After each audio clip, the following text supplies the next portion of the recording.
অভয়নগরে BNP জামায়াতের মধ্যে রক্তক্ষয়ী সংঘর্ষের ঘটনা ঘটেছে। এতে অন্তত ২৫ জন আহত হওয়ার খবর পাওয়া গেছে। দক্ষিণ বাংলা ডেস্ক রিপোর্ট। যশোরের অভয়নগরে তুচ্ছ ঘটনাকে কেন্দ্র করে বিএনপি ও জামায়াতের নেতাকর্মীদের মধ্যে রক্তক্ষয়ী সংঘর্ষের ঘটনা ঘটেছে। আজ ২৬ ফেব্রুয়ারি বৃহস্পতিবার বিকেলে উপজেলার বাঘুটিয়া ইউনিয়নের ভাটপাড়া বাজারে এই সংঘর্ষের ঘটনা ঘটে। এই ঘটনায় উভয় পক্ষের অন্তত ২৫ জন নেতাকর্মী গুরুতর আহত হয়েছে বলে জানা গিয়েছে। আহতদের উদ্ধার করে অভয়নগর উপজেলা স্বাস্থ্য কমপ্লেক্সসহ যশোর ও খুলনার বিভিন্ন হাসপাতালে ভর্তি করা হয়েছে।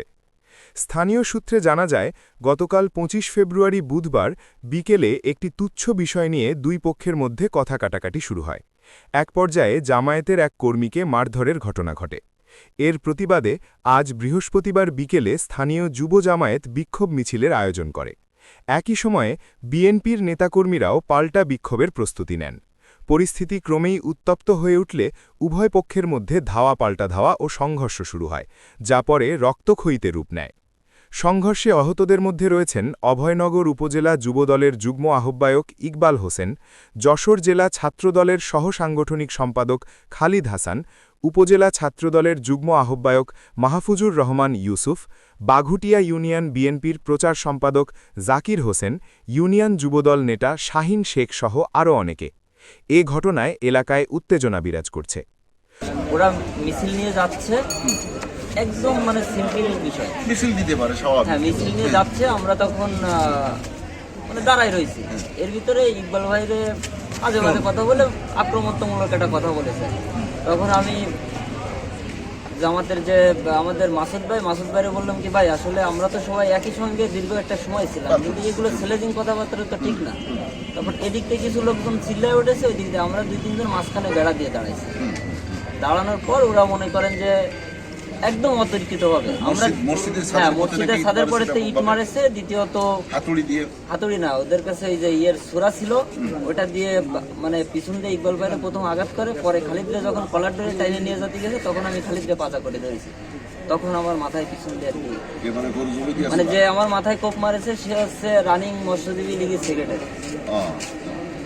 একদম পরিকল্পিতভাবে ওর সাথে জামাতের মনে হাতে গোনা ২-১ জন লোক আছে, আর সব আমলিকে সব মাথায় হাতুড়ি ছিল, ওদের কাছে সাপাটি ছিল, ছোড়া ঠোরা অনেক কিছুই ছিল। কিন্তু আমরা পরিকল্পিতভাবে কোনো কিছু না, আমরা মনে হয় ৫ মিনিট আগে আমরা ইফতারি করি, হ্যাঁ ইফতারি পূর্ব মুহূর্তে ওরা এই ঘটনাটা আমাদের সাথে ঘটাইছে। খালিদের অবস্থা খুবই খারাপ। ইকবাল ভাইয়ের একটা রক কেটে দিয়েছে, ইকবাল ভাই পড়ে গেছিল। আমরা চারজন মাঝখানে এভাবে বেড়া দিয়ে দাঁড়ায় রাখছি। ওরা পিছন দিয়ে এসে আমাদের ৪ জনরাই আঘাত করছে, এবং শুধু এই আঘাত করে শেষ করেনি, পরবর্তীতে আমার বাসায়ও হামলা করেছে, আমার বাড়িতেও হামলা করেছে। সে হামলা তো তুলনা। আমরা আসরের নামাজ শেষ করে যখন বেরোচ্ছি, ঠিক তখনই ওরা এসে খালিদ ইকবাল সহ তাদের দলবল আমাদের উপর হামলা করে। এক পর্যায়ে তারা লাঠি নিয়ে আসে, আমরা নিরস্ত্র অবস্থায় ছিলাম। সে অবস্থা আমাদের বেশ কয়েকজন থেকে আহত করছে, মারামারি পর্যায়ে চলে গেছে। এখানে আমাদের কিছু নিয়ে যাওয়া হয়েছে, আপনার সিঙ্গারের দিকে নিয়ে গেছে, এখানে চিকিৎসা।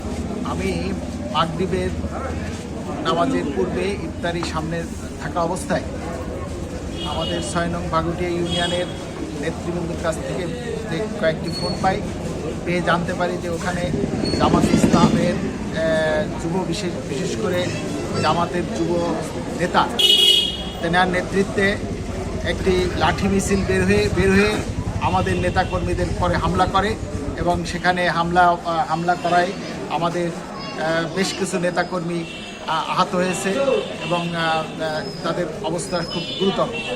আসলে এই ধরনের একটি নেক্কারজনক ঘটনা জামাত ইসলামের মতন একটি সংগঠন ঘটাবে, এটা আমরা ভাবতে পারি নাই। আমরা চাই, এবং তারা লাঠি সুটা, বাঁশের লাঠি, হাতুড়ি দিয়ে পিটিয়েছে। আমরা চাই আইনগত অভয়নগরের প্রশাসন দ্রুত এর ব্যবস্থা নেবে, অন্যথায় বাংলাদেশ জাতীয়তাবাদী দল নিশ্চয়ই রুখে দাঁড়াবে এবং জামাতের এই নেক্কারজনক ঘটনার সমুচিত জবাব দেবে। গতকাল তারাবি নামাজ শেষে পাইকপাড়ার নিবাসী আব্দুল সাত্তার, জামাতের নির্বাচনী কর্মী, তাকে অহেতুকভাবে বিনা কারণে বেধড়ক মারপিট করে ২৫০ বেড খুলনায় ভর্তি করানো হয়েছে। তারই প্রতিবাদে আজ বিকাল 3:30টায় শান্তিপূর্ণ প্রতিবাদ সমাবেশ সংগঠিত হচ্ছিল। প্রতিবাদ সমাবেশে যখন শেষ করে স্থানীয় জামাতের নেতাকর্মী একটি বিক্ষোভ মিছিল করছিল, বিক্ষোভ মিছিলের শেষের দিকে ইকবালের নেতৃত্বে মিছিলে একজনকে টেনে ধরে এবং পুরো মিছিল নেতৃবৃন্দের হস্তক্ষেপে সেখানে সমঝোতা হয়ে বাজারের ভিতর চলে আসে এবং আসরের নামাজ পড়ার জন্য প্রস্তুত নেয়। ঠিক এই সময় ইকবাল তার সহযোগীদের বিভিন্ন জনের ফোনে জড়ো করে, তাদের হাতে দেশীয় অস্ত্র, হকি স্টিক, কাঠের বাঁশি, লাঠিসোঁটা নিয়ে নামাজ পড়া শেষ হওয়া মাত্রই অতর্কিতভাবে জামাত ইসলামের নেতা এবং কর্মীদের উপর হামলা চালায়। 25 জনের মতো কম বেশি আহত হয়েছে। 5 জনকে গুরুতর আহত অবস্থায় তাদের উচ্চ চিকিৎসা করবানোর জন্য যশোরে প্রেরণ করা হয়েছে ও স্থানীয় ক্লিনিকে ট্রিটমেন্ট দেওয়া হচ্ছে। এখানে একটি অনাকাঙ্ক্ষিত দুর্ঘটনা ঘটে গিয়েছে। আমরা এই অনাকাঙ্ক্ষিত দুর্ঘটনার জন্য দুঃখ প্রকাশ করছি এবং প্রকৃত দোষী যারা নিরপেক্ষ তদন্ত সাপেক্ষে দোষী ব্যক্তিদেরকে আইনের আওতায় আনবার জন্য বিনীতভাবে অনুরোধ করছি।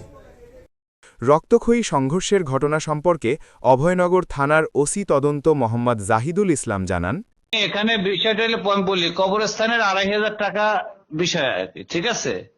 সেই 2,500 টাকা পাওনা দাওয়ানোর বিষয়, সেই পাওনাটা নিয়ে একে অপরের গ্রামের যে বিষয়টা ধাক্কাধাক্কি গতকালকে সেই ইস্যু ধরে গতকালকে মারামারি হয়েছে, ওইটা নিয়ে এবার আজকে তাদের মধ্যে উভয় পক্ষের মধ্যে উত্তেজনা। এখন ওখানে ঘটনাস্থলে সংবাদ প্রাপ্তির সাথে ঘটনাস্থলে পুলিশ কালকেও করছে পরিস্থিতি নিয়ন্ত্রণ, এবং আজকে যখন তাদের ভিতরে উত্তেজনা বিরাজ করছিল এই অবস্থায় পুলিশ তাৎক্ষণিক ঘটনাস্থলে উপস্থিত হয়ে উভয় পক্ষকে উত্তেজনা তাদের নিবারণে যথেষ্ট ভূমিকা পালন করে। ভূমিকা পালন করার পরে এখন যার যার অবস্থানে তারা চলে গেছে। ওখানকার পরিস্থিতি আর স্বাভাবিক এবং আইন শৃঙ্খলা পরিস্থিতি পুলিশের নিয়ন্ত্রণে আছে। সত্যের সন্ধানে দক্ষিণ বাংলা।